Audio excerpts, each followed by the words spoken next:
Hello everyone, welcome to our channel simple classes. आप सभी लोगों का बेहद बेहद स्वागत है। दोस्तों, जैसा कि हम जानते हैं, यूपीएससी एंड यूपीपीएससी दोनों ने ही अपनी प्रीलिम्स की डेट डिक्लेयर कर दी है। For UPSC it is 31st May 2020 and for UPPSC 21st June 2020 as per the latest notifications. Time बिल्कुल भी नहीं है। आई रियली होप कि आप अपनी तैयारी सिस्टमैटिकली कर रहे हैं, रेगुलरली कर रहे हैं। इसी तैयारी का एक बहुत ही इंपॉर्टेंट महत्वपूर्ण हिस्सा होता है revision. It can't be overemphasised कि रिवीजन के बिना आप जितनी भी चीज़ें प्रिपेयर कर रहे हैं उसको आप ऑप्टिमली यूज नहीं कर पाएंगे, उस नॉलेज को ऑप्टिमली यूज नहीं कर पाएंगे when you are taking the exam. इसी चीज़ को कंसिडर करते हुए सिंपल क्लासेस ने एक सीरीज स्टार्ट की है करंट अफेयर्स को रिवाइज करने के लिए। हम इस सीरीज में करंट अफेयर्स का रिवीजन करेंगे थ्रू एमसीक्यूज, ताकि आप वो कंसेप्ट जो भी आपने पढ़े हैं, जो नॉलेज आपने गेन की है, वो आपके दिमाग में फ्रेश रहे। आई रियली होप ये सीरीज आपको पसंद आएगी। Please share your feedback and please subscribe to our channel simple classes. आज का पहला क्वेश्चन है, केंद्र सरकार ने किन दो पहचान पत्रों को विनिमय बनाने का प्रस्ताव दिया है? The union government has proposed to make which two identity cards interchangeable? First option PAN और आधार, सेकंड ऑप्शन आधार और voter ID, third option metro card और Aadhaar, last option voter ID और पैन कार्ड। करेक्ट ऑप्शन है PAN और आधार। तो government अब कह रही है कि आप पैन कार्ड और आधार कार्ड अब इंटरचेंजेबली यूज कर पाओगे। अब इससे क्या इंपैक्ट आएगा? यहाँ पे पिक्चर्स हैं पैन कार्ड और आधार कार्ड के आपके सामने रेफरेंस के लिए। पैन कार्ड पे लास्ट में ये एक सीरियल नंबर होता है, ये आपका पैन नंबर होता है। पैन नंबर मतलब परमानेंट अकाउंट नंबर। और आधार कार्ड पे ये आपका 12 डिजिट का आईडी होता है जो हर आदमी को अलॉट किया जाता है। अब पैन नंबर का बेसिक पर्पस होता है क्या? टैक्स भरना। जब हम टैक्स भरते हैं तो पैन नंबर के बेसिस पे भरते हैं। टैक्स की चोरी करने के लिए अब लोग क्या करते हैं, एक से ज़्यादा पैन नंबर्स अपने नाम पे अलॉट कर लेते हैं और इस तरीके से वो टैक्स की चोरी करते हैं। इस चीज़ को रोकने के लिए अब गवर्नमेंट ने स्टेप लिया है कि आधार कार्ड और पैन कार्ड आप आपस में लिंक कर सकते हैं और उन दोनों में से कुछ भी यूज़ करते हुए आप टैक्स भर सकते हैं। अब इससे क्या होगा, गवर्नमेंट को आसानी होगी पता लगाने में कि कौन कौन से ऐसे लोग हैं जो टैक्स की चोरी कर रहे हैं। तो यहाँ पे अब क्लियर है। आगे बढ़ते हैं नेक्स्ट क्वेश्चन पे। तो आइए अब सेकंड क्वेश्चन देखते हैं। सेकंड क्वेश्चन बजट के ऊपर है। दोस्तों, ये मैं आपको बार बार बोल रहा हूँ, जितने भी बजट रिलेटेड क्वेश्चंस आपको हमारी वीडियो में या जो भी आप सोर्स फॉलो कर रहे हो वहाँ पे दिख रहे हैं, आप उनको अलग से नोट्स में बनाओ, बार बार रिवाइज करो। इससे रिलेटेड 2-4 क्वेश्चन हर एग्जाम में आते हैं, आपको काफी एडवांटेज होगा। अब देखते हैं इस क्वेश्चन में क्या कह रहा है। 2019 बजट में सालाना 400 करोड़ रुपए का टर्नओवर, मतलब जितनी कंपनीज का 400 करोड़ तक का टर्नओवर है, 400 है या 400 से कम है, उन कंपनीज को अब जो टैक्स देना है वो पहले से कम देना है। उनका जो परसेंटेज है टैक्स का वो कम कर दिया गया है। अब आपके सामने ऑप्शन क्या है? ए 10%, बी 15%, सी 20%, डी 25%। 25% इसका करेक्ट आंसर है। मतलब जो कंपनीज टैक्स पे करती हैं, जिसको हम कहते हैं कॉर्पोरेट टैक्स, अब कंपनी को 25% पे करना है, पहले से कम कर दिया है। अब कमेंट सेक्शन में आप बताएं कि पहले वो परसेंटेज क्या था, पहले कॉर्पोरेट टैक्स का क्या परसेंटेज था जो कंपनीज को पे करना है। अभी ये इंपॉर्टेंट अनाउंसमेंट है, काफी कंपनीज इससे बेनिफिट करती हैं। इनफैक्ट इंडिया में 99.3% कंपनीज ऐसी हैं जो इस टर्नओवर की लिमिट में आती हैं, जिनका टर्नओवर 400 करोड़ या 400 करोड़ से कम है। तो इन सारी कंपनीज को ये फायदा पहुंचने वाला है इस अनाउंसमेंट से। अब आते हैं नेक्स्ट क्वेश्चन पे। थर्ड क्वेश्चन, निम्नलिखित स्वतंत्रता सेनानियों में से किस पर विश्वकोश विकसित किया जा रहा है? ये इंपॉर्टेंट क्वेश्चन है। फेमस पर्सनालिटी से रिलेटेड क्वेश्चंस हमेशा एग्जाम में आते हैं। 1-2 सवाल आपके हमेशा रहते हैं। पहला ऑप्शन है वल्लभ भाई पटेल, दूसरा है सुभाष चंद्र बोस, तीसरा ऑप्शन है चंद्रशेखर आजाद, लास्ट ऑप्शन है महात्मा गांधी।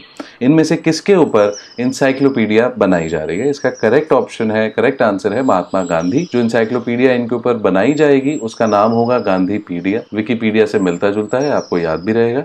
इसमें उनके बर्थ से लेके उनकी डेथ तक जो भी उनका कंट्रीब्यूशन रहा है, जो भी उनकी जर्नी रही है, सारी चीज़ों के बारे में इंफॉर्मेशन होगी।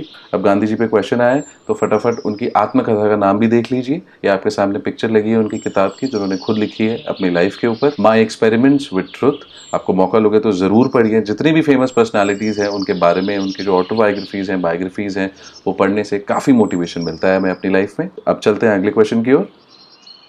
तो क्वेश्चन नंबर 4 क्या पूछ रहा है हमसे?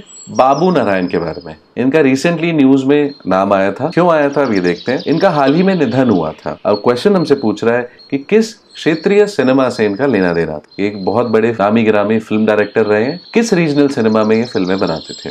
पहला ऑप्शन है Tamil, second option Malayalam, third option Telugu, last option Kannada. इसका सही जवाब है मलयालम। अब मलयालम लैंग्वेज की बात आई है तो उससे रिलेटेड हमें और भी इन्फॉर्मेशन पकड़नी है। दोस्तों ऐसे कोई भी आप क्वेश्चन पढ़ो, कोई भी न्यूज़ देखो, उससे रिलेटेड जितनी इन्फॉर्मेशन आप गेदर कर सको, इकट्ठी कर सको, वो आप बटोरते हुए चलो।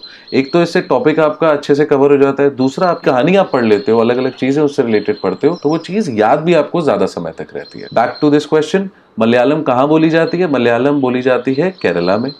मलयालम और कहाँ बोली जाती है? मलयालम बोली जाती है पुडुचेरी में। और मलयालम कहाँ बोली जाती है? लक्षद्वीप में। तो इन जगहों पे मलयालम बोली जाती है। पूरी दुनिया में करीब 38 मिलियन लोग हैं जो मलयालम भाषा यूज करते हैं एक्टिवली। अभी आगे बढ़ते हैं। यहाँ पे आपके सामने बाबू नारायण मलयालम मूवी डायरेक्टर, उनकी फोटो है। और केरला का हमने जिक्र किया था तो एक बारी फटाफट केरला मैप में भी देख लेते हैं। अब इस मैप को देखते हुए आप कमेंट सेक्शन में बताएं केरला इंडिया के कितने स्टेट्स, कितने राज्य से अपनी बॉर्डर शेयर करता है। केरला की कैपिटल है तिरुवनंतपुरम। ये बेसिक डिटेल्स आपको हमेशा आपके दिमाग में टिप्स पे होनी चाहिए। और केरला के चीफ मिनिस्टर जो है वो है पी विजयन। इनका नाम आपको पता होना चाहिए। अब बढ़ते हैं अगली क्वेश्चन की ओर। क्वेश्चन नंबर 5 देखते हैं। अगला क्वेश्चन, केंद्र सरकार ने किस राज्य में ई फॉरेन ट्रिब्यूनल की स्थापना के लिए मंजूरी दी है? In which state the central government has approved the setting up of a foreigner tribunal? पहला ऑप्शन है पंजाब, दूसरा असम, तीसरा महाराष्ट्र, चौथा बिहार। इसमें जो करेक्ट ऑप्शन है वो है असम। अब दोस्तों ये काफ़ी इंपॉर्टेंट क्वेश्चन है। लास्ट ईयर भी 2018 में काफ़ी डिबेट था और डिबेट के सेंटर पे जो मुद्दा चल रहा था वो चल रहा था एनआरसी का, नेशनल रजिस्ट्रार ऑफ सिटीजन। मतलब कि आप ऐसे समझें एक रजिस्टर है जिसमें जितने भी सिटीजन हैं एक स्टेट के अंदर में, एक राज्य के अंदर में जितने भी लोग हैं, उन सब की ये लिस्ट है। जब ये लिस्ट निकाली गई तो उसमें पाया गया कि करीब 40 से 50 लाख लोग उस लिस्ट में हैं ही नहीं, उनका नाम उसमें मौजूद ही नहीं है। तो इस वजह से इसका काफ़ी विरोध किया गया, क्योंकि इतने टाइम से जो वहाँ लोग रह रहे हैं उनका फ्यूचर जो है उस पर एक क्वेश्चन मार्क लग जाता है। और गवर्नमेंट को भी एक स्ट्रैटेजी निकालनी पड़ेगी कि कैसे वो इलीगल इमिग्रेंट्स को जो बाहर से गैर कानूनी तरीके से आके रह रहे हैं हमारे नॉर्थ ईस्टर्न स्टेट पे, उनके साथ कैसे डील किया जाए और साथ ही ऐसा भी ना हो कि किसी के साथ गलत हो जाए। तो एक काफ़ी इंपॉर्टेंट मुद्दा है। आप इसके बारे में और आर्टिकल्स पढ़ के अपनी नॉलेज बढ़ाएं। अच्छा, अब इससे रिलेटेड कमेंट्स में हमें आप आंसर करें कि मिनिस्ट्री ऑफ होम अफेयर्स, अभी मिनिस्टर कौन है? अमित शाह जी हैं, जिनकी फोटो लगी हुई है। इन्होंने एक नया ऑर्डर निकाला है। मिनिस्ट्री ऑफ होम अफेयर्स ने एक नया ऑर्डर रिलीज किया है जिसके अंदर में ई फॉरेन ट्रिब्यूनल सेटअप करने की परमिशन बाकी स्टेट्स को भी दी गई है। अब कितने स्टेट्स को दी गई है, वो स्टेट्स कौन कौन से हैं, ये आपको पता करना है और कमेंट सेक्शन में इसका आंसर करना है। तो दोस्तों आज की ये क्लास यहीं समाप्त होती है। हम आशा करते हैं कि आपको जरूर पसंद आई होगी, कुछ ना कुछ नया सीखने को मिला होगा। वीडियो को प्लीज़ लाइक करें अगर आपको वीडियो पसंद आता है। अगर आपके पास कोई इशू है, कोई प्रॉब्लम है, तो you can write to us. आप हमें ईमेल कर सकते हैं या फिर कमेंट के जरिए भी बता सकते हैं। हम कोशिश करेंगे उन पे जल्दी से जल्दी अमल करें। इसके अलावा मैं आपसे रिक्वेस्ट करता हूं कि इन वीडियोस को प्लीज़ शेयर करें जितना हो सके अपने दोस्तों के साथ, अपनी कम्युनिटीज़ में, ताकि इस completely free, absolutely free crash course का फ़ायदा ज़्यादा से ज़्यादा लोगों तक पहुंच सके। Thank you so much for your time. अब आपसे अगली क्लास में मुलाकात होगी। आज के लिए बस इतना ही। Thank you.